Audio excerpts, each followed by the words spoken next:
A disturbance in Huntersville's Birkdale Village leads to a new curfew. The change is coming and what investigators are saying about the teen party in the streets. Who knows what could have happened if we wouldn't have had officers here standing guard like they do every single day. And a teen gunman stopped outside the Capitol building in Washington. What police are learning about the suspect and his motive.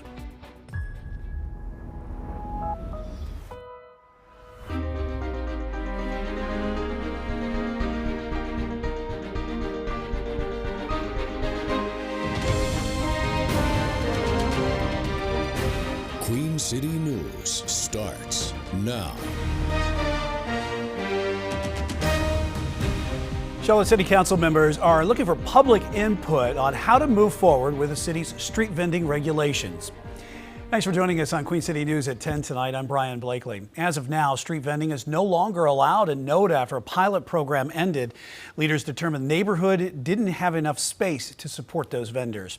Queen City News anchor Caroline Boyer listened into a forum tonight on the issue. And Caroline, what are the vendors saying? Brian, one of the big complaints tonight was about the permits needed. That pilot program in NODA required vendors to pay $350 to get a paper to display on their stands. Those who made the effort to get it say that process needs work.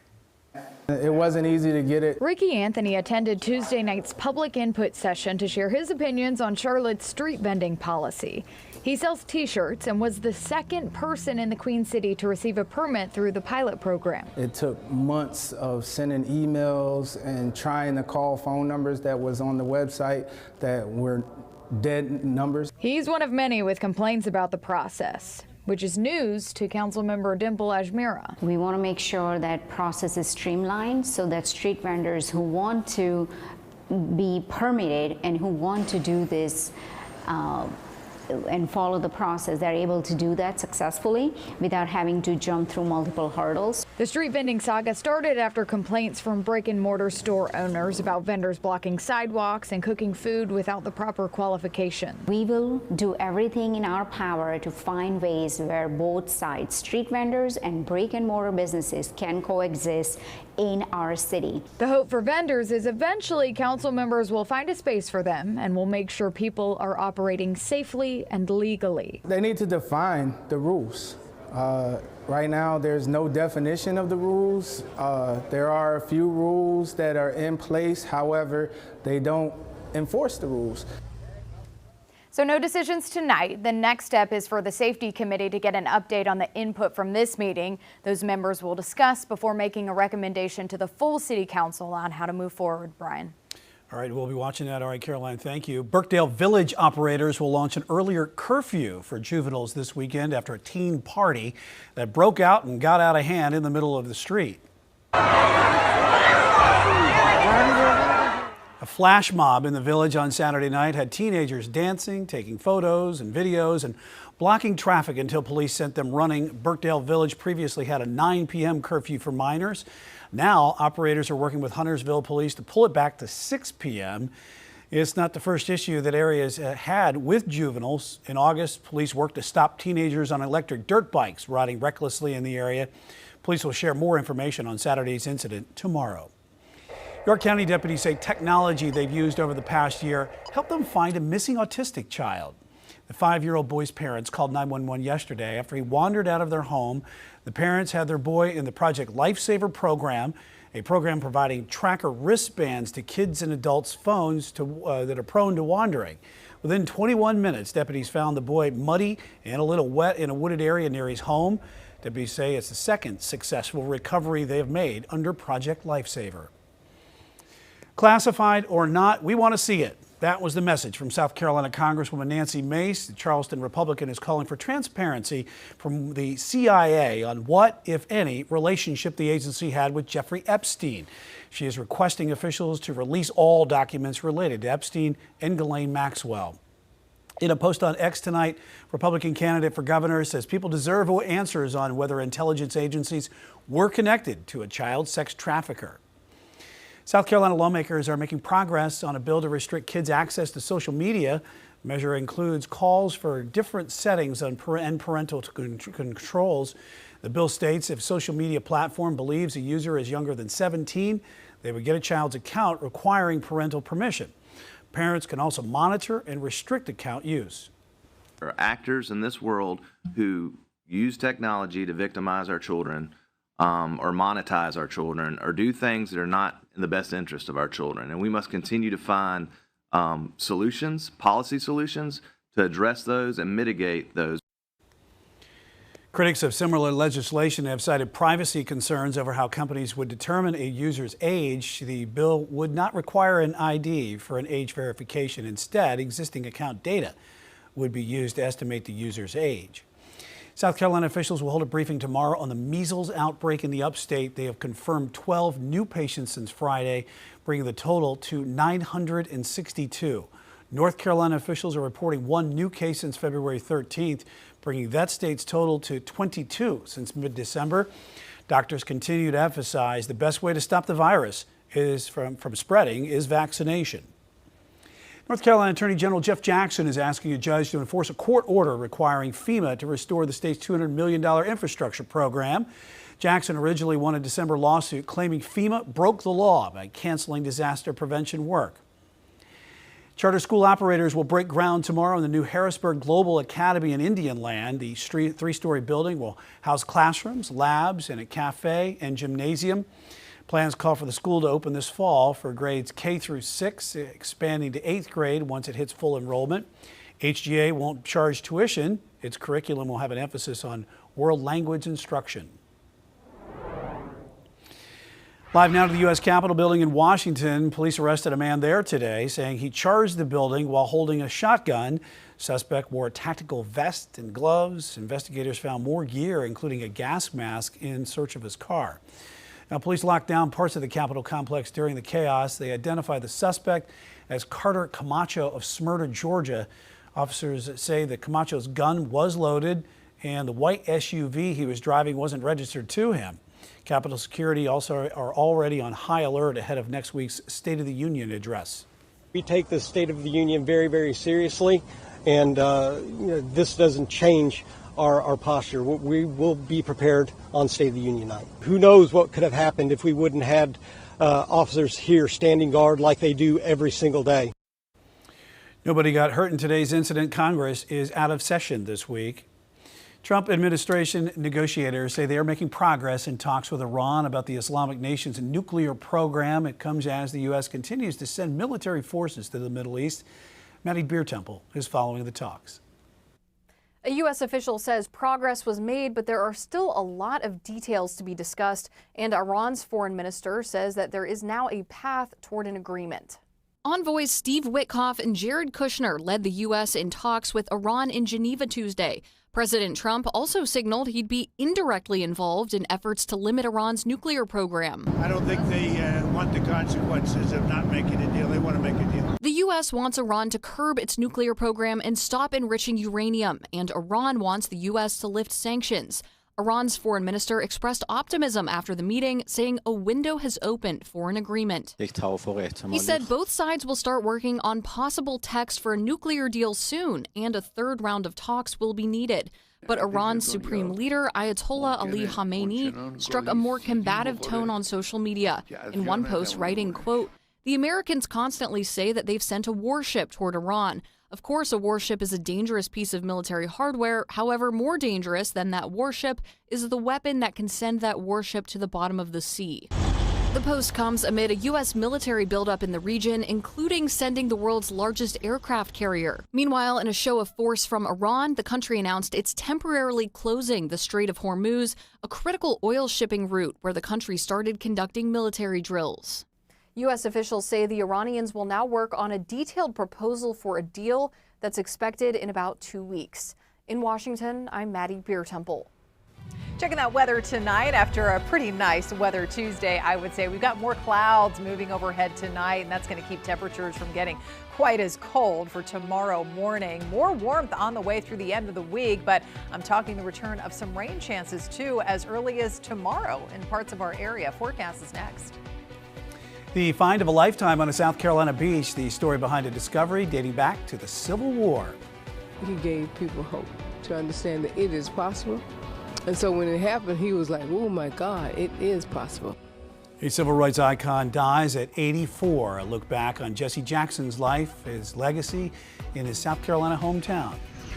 We got a whole lot coming your way at 11 o'clock on Carolina Sports Live. We hear from Luke Kuechly for the very first time since learning that he's going to be inducted into the Pro Football Hall of Fame, plus a big slate of college hoops, and we get you ready for the Hornets' return to action with a big matchup against the Rockets coming up on Thursday. That and more tonight at 11 o'clock on CSL. Sounds good, Gabe. We'll see you in a little bit. You're watching Queen City News, the most honored and the most local news in Charlotte.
A man who found a Civil War era cannonball in the sand near North Myrtle Beach in South Carolina is sharing the take behind his discovery.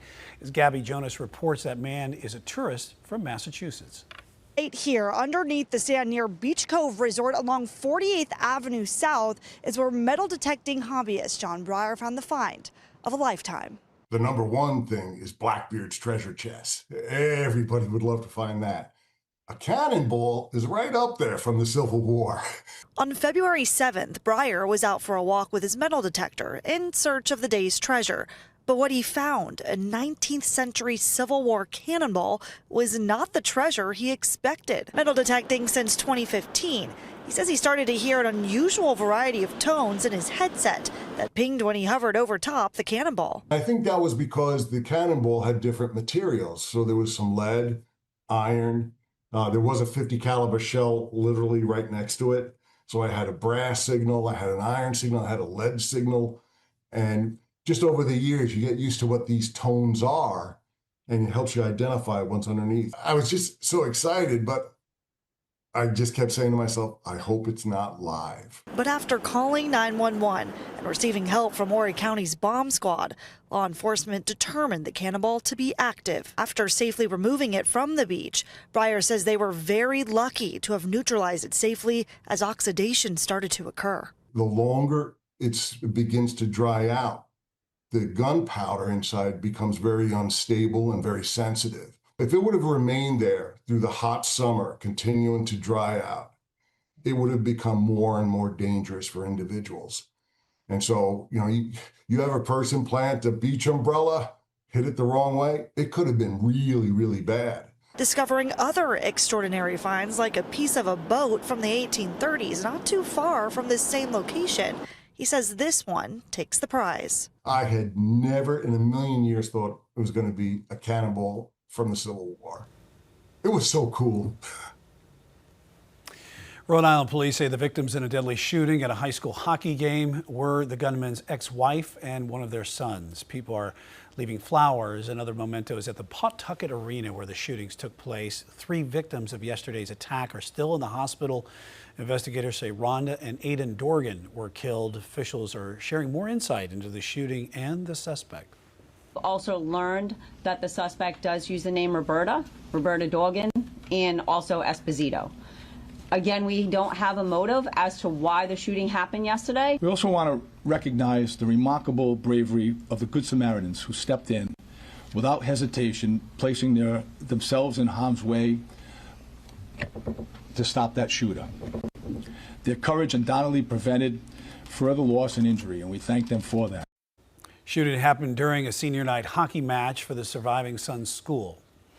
Raleigh officials are working with historically black college to rectify problems after a dormitory fire. It happened February 5th in a dorm room at Shaw University. A December safety inspection uncovered 6 issues in the residence hall, including problems with fire alarms. A re-inspection from February 6th shows an out-of-service fire protection system. Shaw students say fire problems are nothing new at the university. Bathrooms have been leaking, like pipes are flooding, and our floors are like disgusting in there because they keep like piling up water. And a lot of people have mold in their rooms too, and they just move people out. They don't even like try and get rid of it. Investigators say a space heater caused this month's fire. The dorm and other campus buildings have reported issues with their heating systems. Rescuers are searching for 10 missing skiers after an avalanche near Lake Tahoe. It hit earlier today, the Castle Peak area of Northern California. Crews found 6 skiers, telling them to shelter in place until crews could reach them safely. But 10 more in the backcountry are still unaccounted for as a powerful winter storm hits the West Coast. Officials say there's a danger of more snow slides.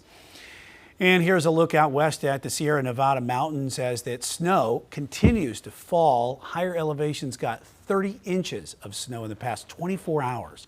Powerful winds are another hazard, contributing to avalanche warnings elsewhere. Conditions for several California ski resorts to fully or partially close. The same system is drenching other parts of the West Coast from thunderstorms, causing the risk of mudslides.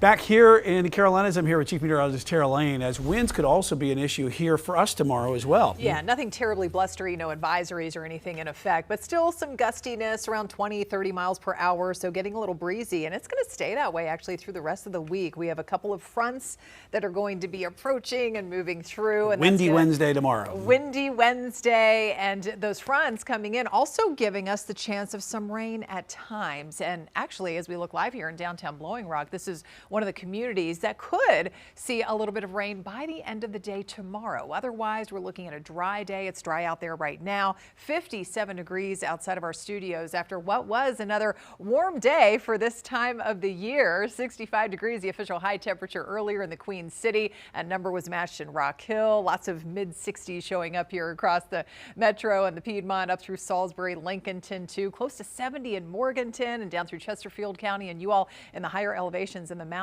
also topping out around 60 degrees. We've got a light wind for now, so the wind not picking up just yet, but it will be on the increase here, those wind speed numbers into tomorrow afternoon. Right now, I would say comfortably cool, definitely not cooling down as much as we were last night.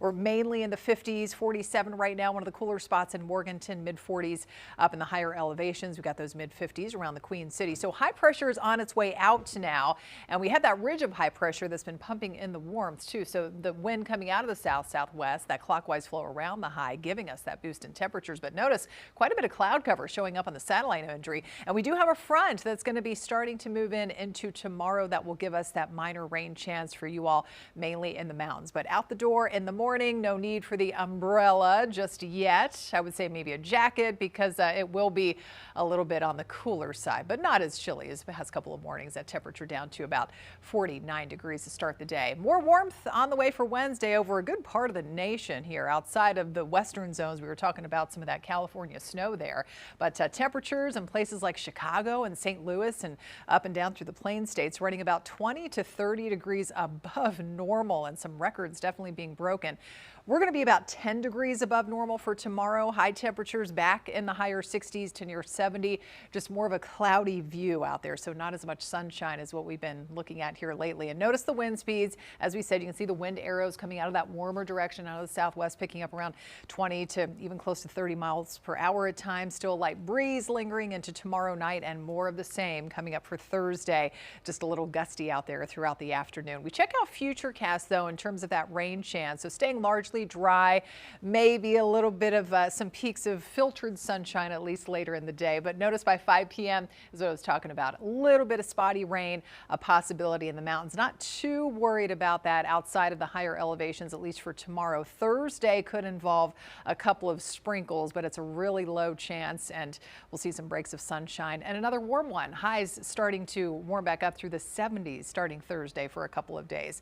Now Friday, the rain chance creeps up a little more, starting in the mountains. Friday morning could involve another round of showers, more just spotty light showers for the most part with this front Friday afternoon.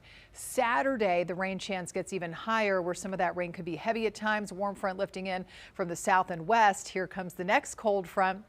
More showers around overnight Saturday into early Sunday. Sunday afternoon looking drier, but then notice what happens. We see a change over to blue only in the mountains. So we are going to start to see some high elevation. It looks like mountain snow there, just a sign of the times, and temperatures are going to start to feel more like wintertime again by early next week. But here tonight, waking up to and early tomorrow morning, upper 40s to near 50s. So not all that cold outside, about 69 degrees for Wednesday, 70s getting near record highs for Thursday and Friday, and we're feeling much cooler again. Back to reality there starting Sunday. Tara, thank you. Residents from Charlotte to the North Carolina coast are pushing back against the proposed ice facility. How the company behind the project is tied to the Queen City. And students return to campus after a shooting at a South Carolina State University. How officials are taking steps to improve school security. You're watching Queen City News, the most honored and the most local news in Charlotte.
Protesters in Charlotte are showing their opposition against a proposed ICE facility on North Carolina's coast. The company behind the proposal has Queen City ties. The now closed Rivers Correctional Facility in Winton would be redesigned. The facility is owned by the Geo Group, private prison company with offices in Charlotte.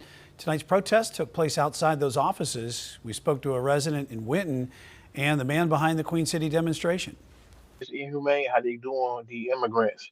And who knows it? We could be next. You never know. They have no interest in anything but profit and anything but making billions of dollars off of the attacks on immigrants. We reached out to the Geo Group about the proposed facility and the pushback over the move. We have not heard back yet. Family of Scott Spivey say they are moving forward with a wrongful death lawsuit against the man who killed him in a fit of road rage. The Horry County shooting happened in September of 2023. Police say Spivey was waving a gun out of his window as he tried to run Kenneth Williams and Weldon Boyd off the road. Williams and Boyd later turned onto a different road where police say Boyd shot Spivey in self-defense. Defendant's attorneys played video in court with witnesses describing Spivey's actions. White truck was already in right lane, so he could turn. Yeah. Black truck jumps in front of him, turns to. Okay, all right. So from what you're saying, it sounds like the black truck maybe didn't have any business turning down this road, but he saw the white truck slowing down to make his turn, and that's whenever he jumped in front of him. Yeah. Other witnesses say Spivey ran them off the road the night of the shooting, but the family's attorney claims Boyd and Williams, quote, relentlessly chased Spivey. Trump administration has FEMA stepping in after one of the largest sewage spills in history. Why there are questions over who is at fault for the release. Then Jesse Jackson's South Carolina hometown remembers the civil rights icon. What police say, or people say, is his legacy in Greenville and the nation. You're watching Queen City News, the most honored and the most local news in Charlotte.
President Trump says FEMA is stepping in after one of the largest sewage spills in U.S. history.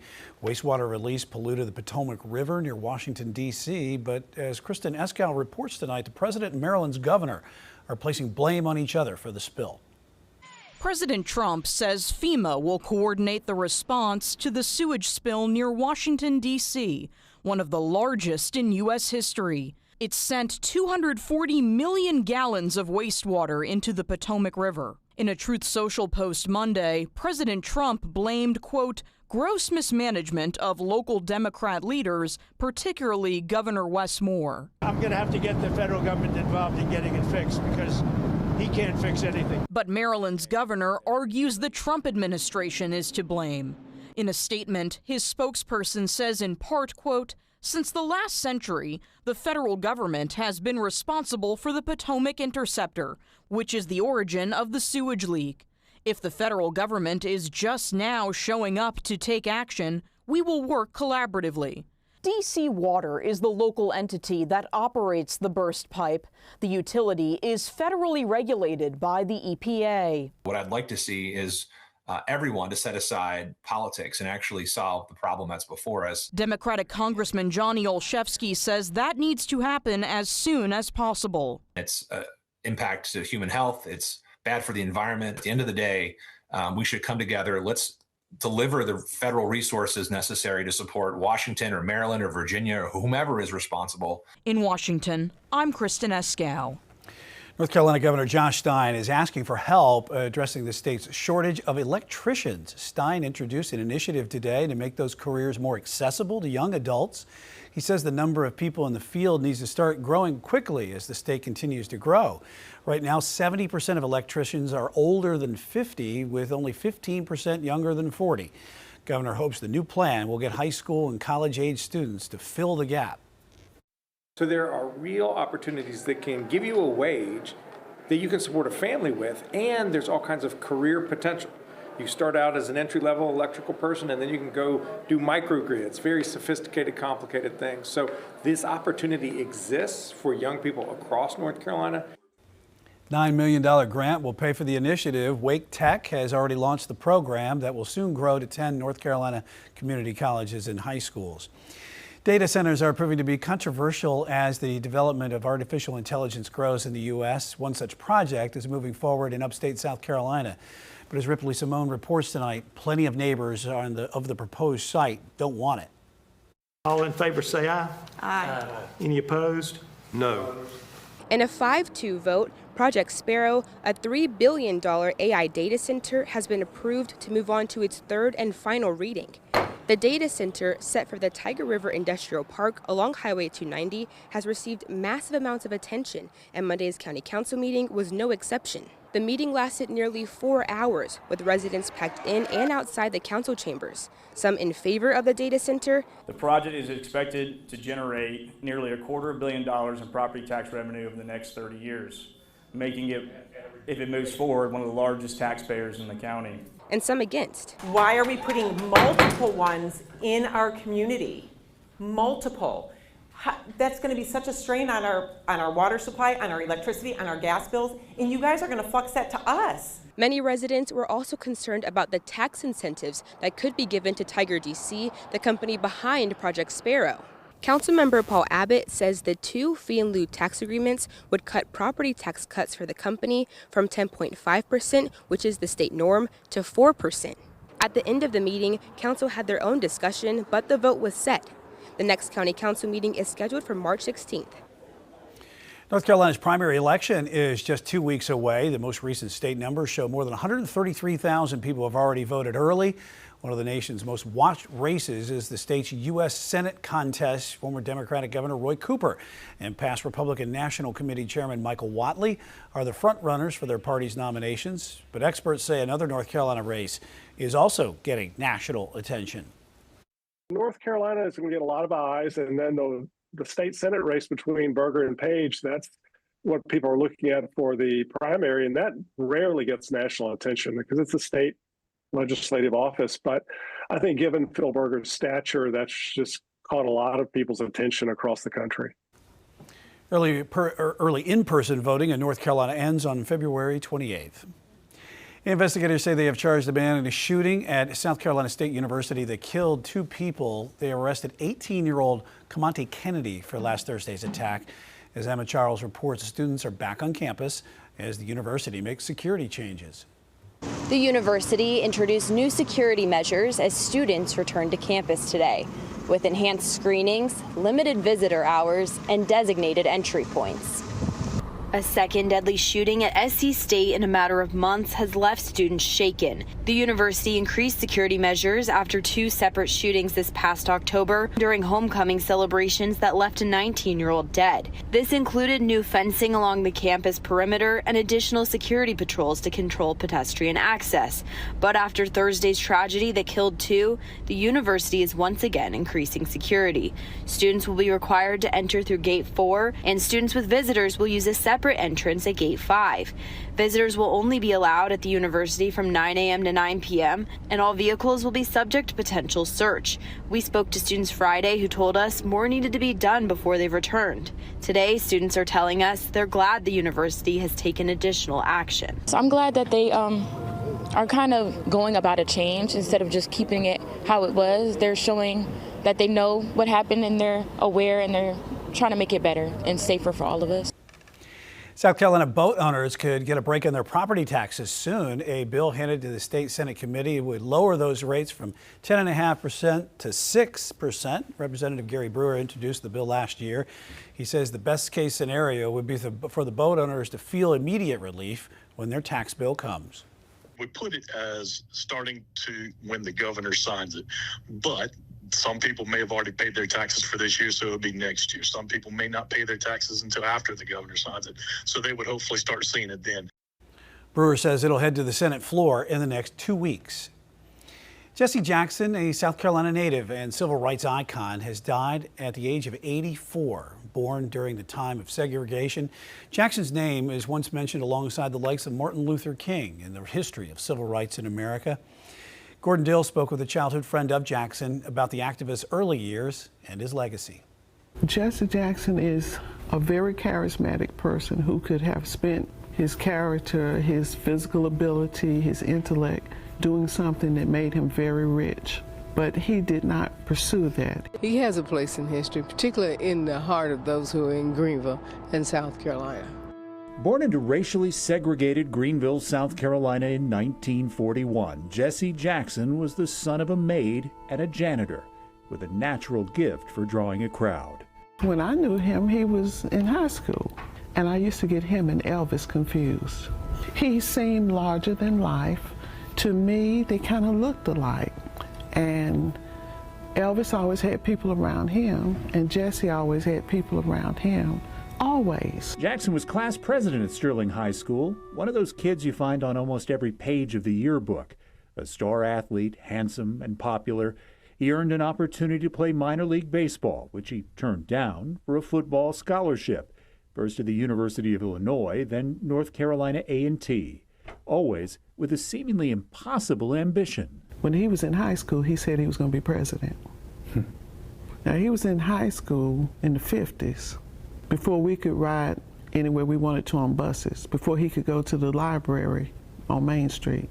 He said then he was going to be president. On break from college in 1960, he and 7 other young students, the Greenville 8, walked into that Main Street library and illegally began to read. They were arrested and charged. The mayor ordered the library closed, preferring no library to an integrated one. But when Jackson and his companions prevailed in federal court, the library opened to all, and the charges were dropped. There was a certain innocence about it. It was, we were fighting for really private dignity. In much of the 1960s, now Reverend Jackson was inspired by and worked alongside Dr. Martin Luther King, rising quickly in King's Southern Christian Leadership Conference. Jackson was 26 and with Dr. King when an assassin shot and killed the civil rights leader in Memphis. Soon after, Jackson led King's Operation Breadbasket in Chicago, which in 1971 he renamed Operation Push, using boycotts to protect black homeowners, workers, and business. Jackson's national profile grew larger, and by the mid-1980s, he would come close to that outlandish high school promise. When I was born late one afternoon, October 8th, in Greenville, South Carolina, no writers asked my mother her name. Nobody chose to write down our address. Jackson entered the 1984 Democratic primary, finished third, and won more than 3 million votes. In 1988, he came much closer. When you see Jesse Jackson, when my name goes in nomination, your name goes in nomination.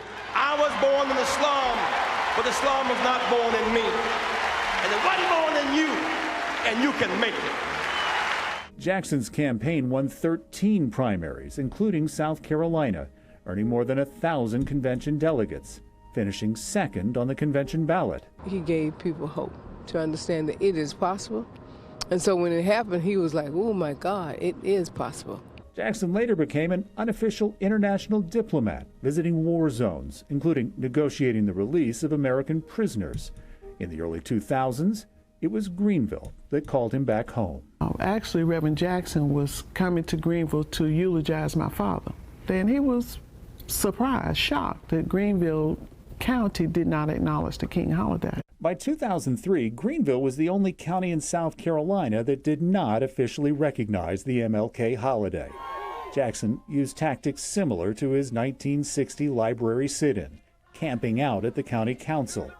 This time, demonstrators were not arrested, and the protests grew. And came here because a lot of people just said, some of our news doesn't get any further than right in this city. It might get to Spartanburg, or it might get to Charleston, but when Jesse came, we did what we could to make sure it could be seen and heard, because we didn't want to be the last county in the United States of America that had a Martin Luther King holiday. And we were getting very close. We were down to the last two. As many as 10,000 protesters gathered at this rally in 2003, marching from the Greenville County Courthouse to County Square. The pressure did work. The county recognized the holiday in 2006. He never did it for the rewards and the accolades, even though people kind of seem to think that's what motivates him. I think Dr. King motivated him, the idea that you could do something bigger than yourself.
Queen City News honors Black History Month.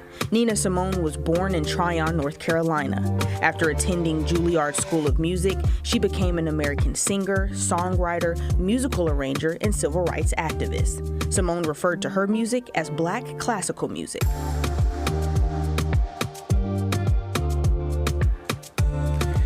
People in a Virginia community are offering their own kind of Black History Month celebration at Norfolk restaurants. Owners of the Jaconi Cafe are offering deals on the menu with the price of whatever you can afford.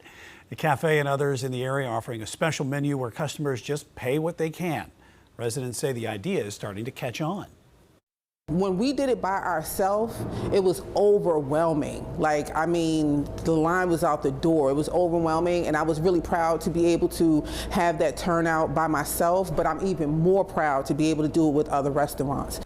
The Pay What You Can program began today and runs through February 22nd in Norfolk. A cream cheese pound cake has been gaining fame for decades. It was developed in North Carolina by a former letter carrier. Chad Tucker introduces us to the pound cake man. Hey man, how's it going? It's all good. It's cake day. It's cake day at the Arts Place of Stokes County. So you are going to try some? Yeah, of course, if you let me.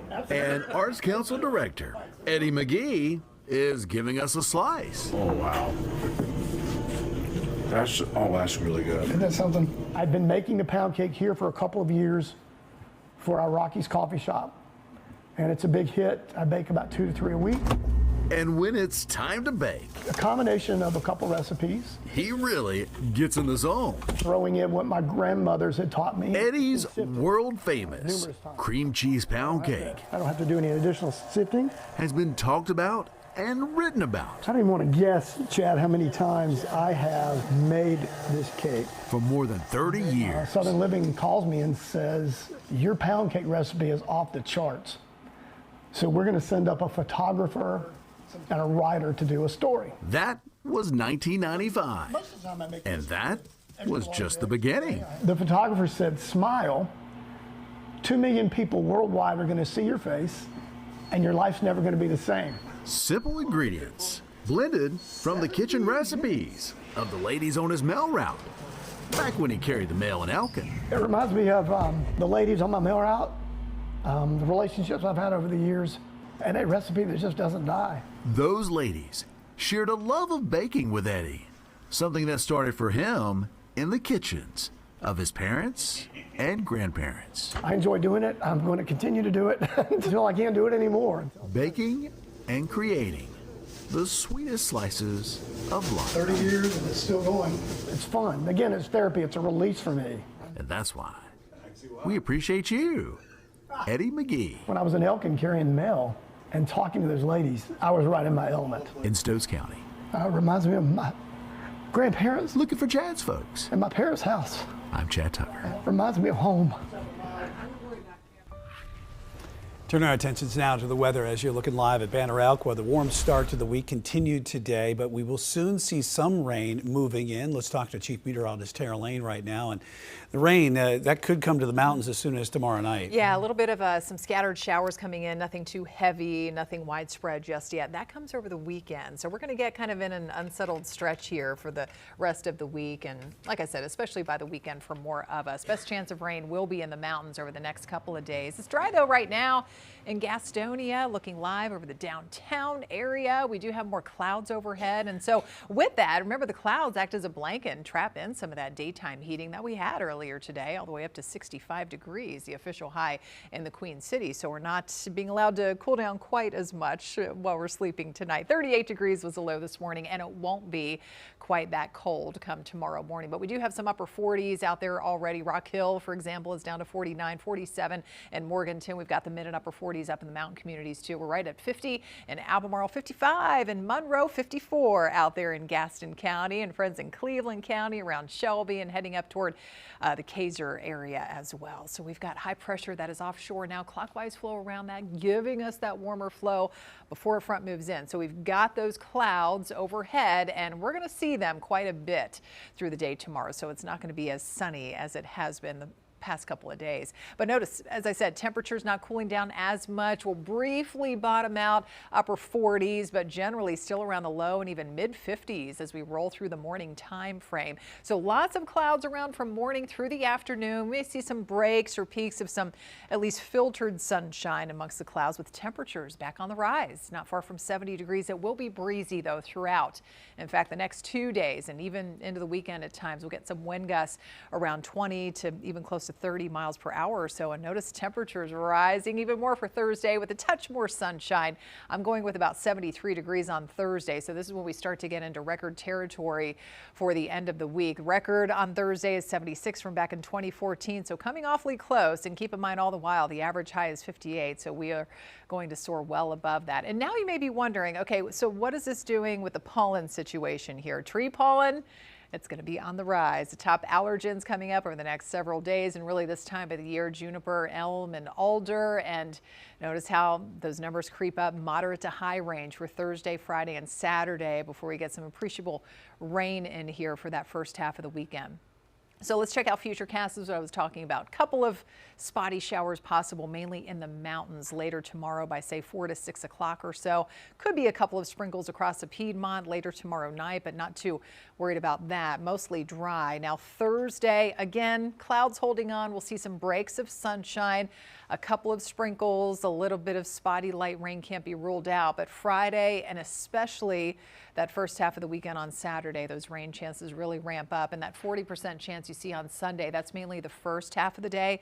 The afternoon is looking drier if you have some outside plans. And this is not just going to be rain that we're talking about. So notice what happens up in the mountains. Temperatures still on the warmer side, mid-upper 50s here. Saturday is kind of that day of transition with the temperatures. We're a little bit cooler, 50, still not too bad, but then dropping already pretty quickly down into the low 30s there for Sunday morning and 39 in the afternoon. So we'll see that rain changing over to some lightly accumulating mountain snow by late Sunday and early Monday. So it's back to wintertime. We will go into early next week. But here tonight, not cooling down as much, mid-upper 40s early in the morning. We'll top out in the high 60s. A few spots, especially east of Charlotte, close to maybe around the lower 70s there toward Chesterfield County. More of us in the 70s Thursday, Friday, 60s on Saturday, but with the rain around, and it will be much cooler, kind of back to reality early next week. Tara, thank you. A different way to raise money for the prom, the unique form of basketball on a Kansas court. Now, there's a sport that Gabe's probably not covered yet. Yeah, absolutely not. And maybe I'd like to get to one day. You know, I'm always about covering unique stuff. You know, maybe we could have some of that on CSL. Welcome back from Daytona, too. Yeah, it's always good to be back, especially from down there. We're going to talk a little bit of football, hearing from Luke Kuechly for the very first time after learning that he'll be a member of the Pro Football Hall of Fame class of 2026. He talks about the induction and one of his former teammates who is going to be running it back with the black and blue for another season. Plus, we get ready for the Hornets' return from the All-Star break and a big night of college hoops as well. That and more in about 8 minutes right here on CSL. Sounds good, Gabe. We'll see you then. You're watching Queen City News, the most honored and the most local news in Charlotte. We'll be right back.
Schools raising money to pay for the prom is nothing new, but the one way a Kansas high school is doing it stands out from the rest. Take a look. It has players riding donkeys on the hard court.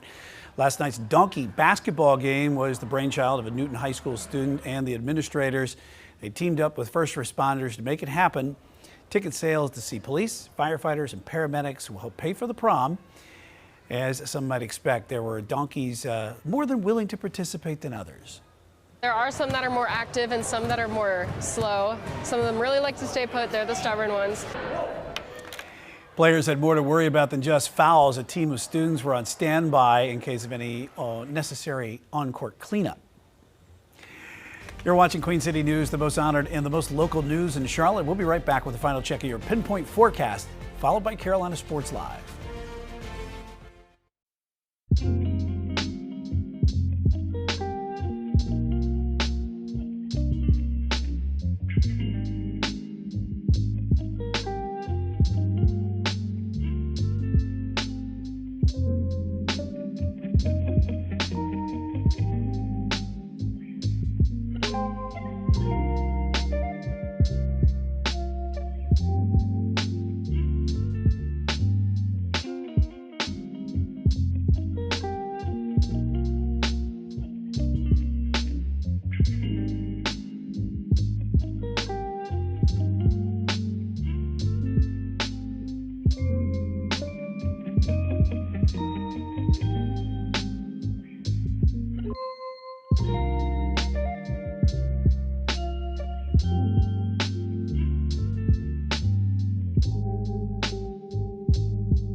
Download the Queen City News Plus app on your smart TV using either a Roku, Apple TV, or Amazon Fire device. Carolina Sports Live next at 11, and our real estate program Turnkey. Anchor Morgan Francis talks about the playbook for investing in properties. And we talk with Charlotte-based comedian Jordan Sentry on a new edition of Comedy Corner. Watch it all on our new Queen City News Plus app. Tara? We've had some pretty nice weather out there past couple of days. Tomorrow we'll see more clouds, but almost just as warm as today, really, if not maybe a couple of degrees warmer there, especially to the east of Charlotte. A touch more sunshine, low 70s out toward Chesterfield County. We'll end up close to 70 around the Queen City and close to 60 degrees up in the mountains. We get some rain chances for the weekend. Cooler next week. All right, sounds good, Tara. Thanks for watching tonight at 10. Stay right there. We got Gabe and Joey coming up on CSL.